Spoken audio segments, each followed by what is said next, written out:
Alright guys, what is going on? Oink here, and I'm bringing you the latest DLC for Gran Turismo, which is of course the brand new C7 Chevrolet Corvette.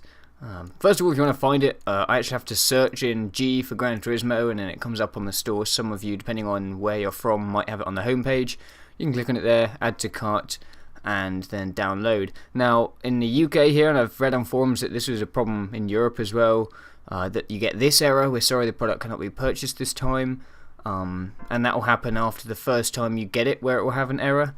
And I found a quick workaround after looking for a day or two, and that is if you've got a second account to log into, which I have, log into that and purchase it again, and then at the very end of the checkout screen, instead of clicking continue, you click on download straight away or something like that, and then it downloads it.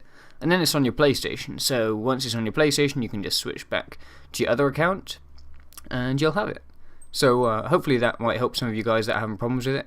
All of the information for the DLC can be found in the top right on the news section as usual, and some various pictures.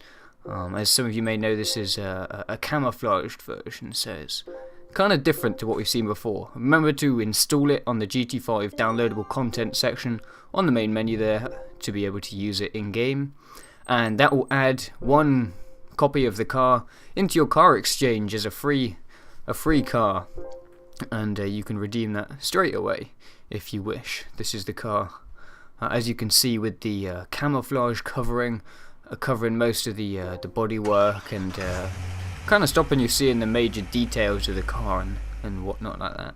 The car is also available to purchase once you've downloaded it in the Chevrolet dealership for 100,000. There it is, the Corvette C7 test prototype, and again you can see it with its coverings on.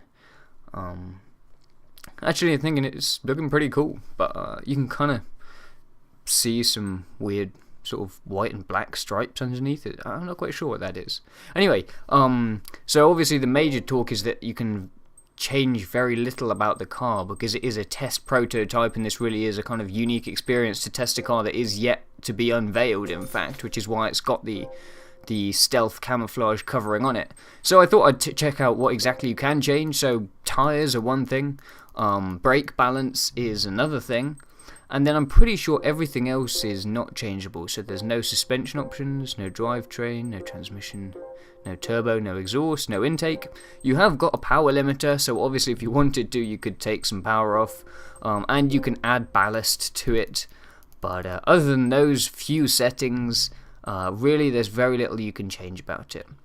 This car can be brought into photo mode. I thought, oh, maybe if it's kind of be all stealthy, they might not allow it to be photo mode so that you can sort of look in the interior and things like that. But turns out you can, so you can take some smexy photos of your new car here if you so wish, although there's not much to see. I mean, like I said, you can kind of use that photo mode to check out the interior a little bit, and obviously you can drive in the interior, and I'll show you some gameplay.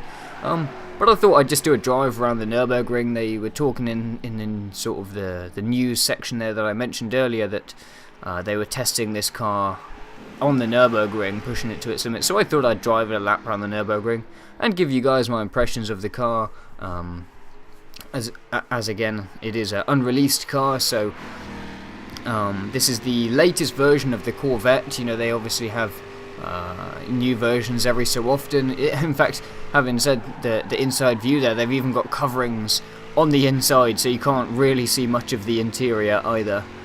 So really, there isn't much to look at with this car. You can kind of get the overall shape and you know, what it sounds like and how it drives, with that kind of stuff. But really, in terms of details and you know, inner body looks, I don't know how better to say that, you can't really see much. As I said, all you can see is like the steering wheel and the gear stick, those air vents there, but really who gives a shit about those.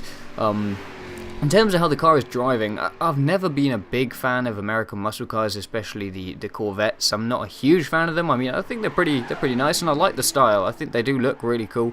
But I've never been a big fan driving-wise, because, I mean, in terms of performance, they often end up similar to, well, in this game, let's say the SLS AMG, Nissan GTRs, things like that, similar kind of performance levels, and I just love the way they handle compared to the Corvettes and stuff. So as you can see from that longer shot there, you can kind of get the general look of a Corvette. It does have the same sort of design features as before, of course, but again, we haven't seen the details of it just yet.